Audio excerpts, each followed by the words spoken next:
சரி நம்ம இப்போ என்ன பார்க்க போகிறோம்னா கிரிக்ஸ்டு 30 kVA 30 kVAல 4 வந்து பார்க்க போகிறோம். இதில் வந்து என்ன நம்ம இது யூஸ் பண்ணுறோம்னா இதில் வந்து ஆட் ப்ளூடூத் வந்து இதில் கிடையாது. அதுக்கு பதிலாக நம்ம என்ன யூஸ் பண்ணுறோம்னா இஜிஆர் சிஸ்டம்ன்றத வந்து யூஸ் பண்ணுறோம். அப்படின்னா என்னென்னா கேஸ் எக்ஸாஸ்ட் கேஸ் ரீசர்க்குலேஷன் அப்படின்னா எரியக்கூடிய பொருளை வந்து மறுபடியும் எரித்து நம்ம எக்ஸாஸ்ட்ல அனுப்புகிறோம்.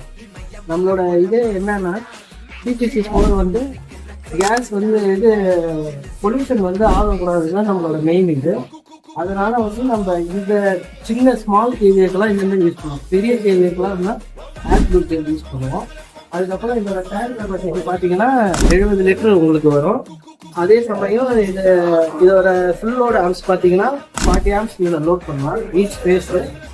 அதுக்கப்புறம் வழக்கம் போல் இதில் வந்து நம்மளுக்கு கிரீஸ் இன்ஜின்னு ஆல்டர்னேட்டர் பார்த்தீங்கன்னா லடாய் சம்மர் வருது. அதுக்கப்புறம் உங்களுக்கு battery self motor plus dynamo, அதுக்கப்புறம் வந்து பார்த்தீங்கன்னா ஏர் ஃபில்டர், ரேடியேட்டர், அதுக்கப்புறம் நம்மளுக்கு வந்து இதில் வந்து மொபைலிங் மானிட்டரிங் வந்து ஒரு யூனிட் யூஸ் பண்ணுறோம். அது என்னென்னா நம்ம மொபைல்லே வந்து நம்ம இந்த ஜென்செட் வந்து என்ன கண்டிஷனில் இருக்குன்றதை நம்ம மானிட்டர் பண்ண முடியும்.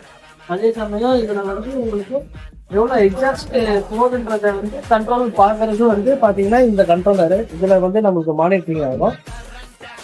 மேற்கொண்டு உங்களுக்கு ஜென்ரேட்டர்னால் என்னன்னு தெரியும்.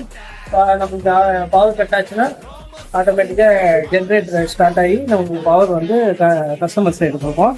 அதில் வந்து பார்த்தீங்கன்னா ஏஎம்எஃப் சேனல் வந்து நாங்களே சப்ளை பண்ணியிருக்கோம் கஸ்டமர் ரெக்குயர்மெண்ட்டை பொறுத்து. அதுக்கு நாங்களே ப்ளஸ் ஒயரிங்கும் பண்ணிடுவோம், எல்லாமே பண்ணிடுவோம். உங்களுக்கு டெமோவும் பண்ணி காட்டுவோம். அது வந்து நாங்கள் உங்களுக்கு காட்டுறோம் ஏஎம்எஃப் சேனல்.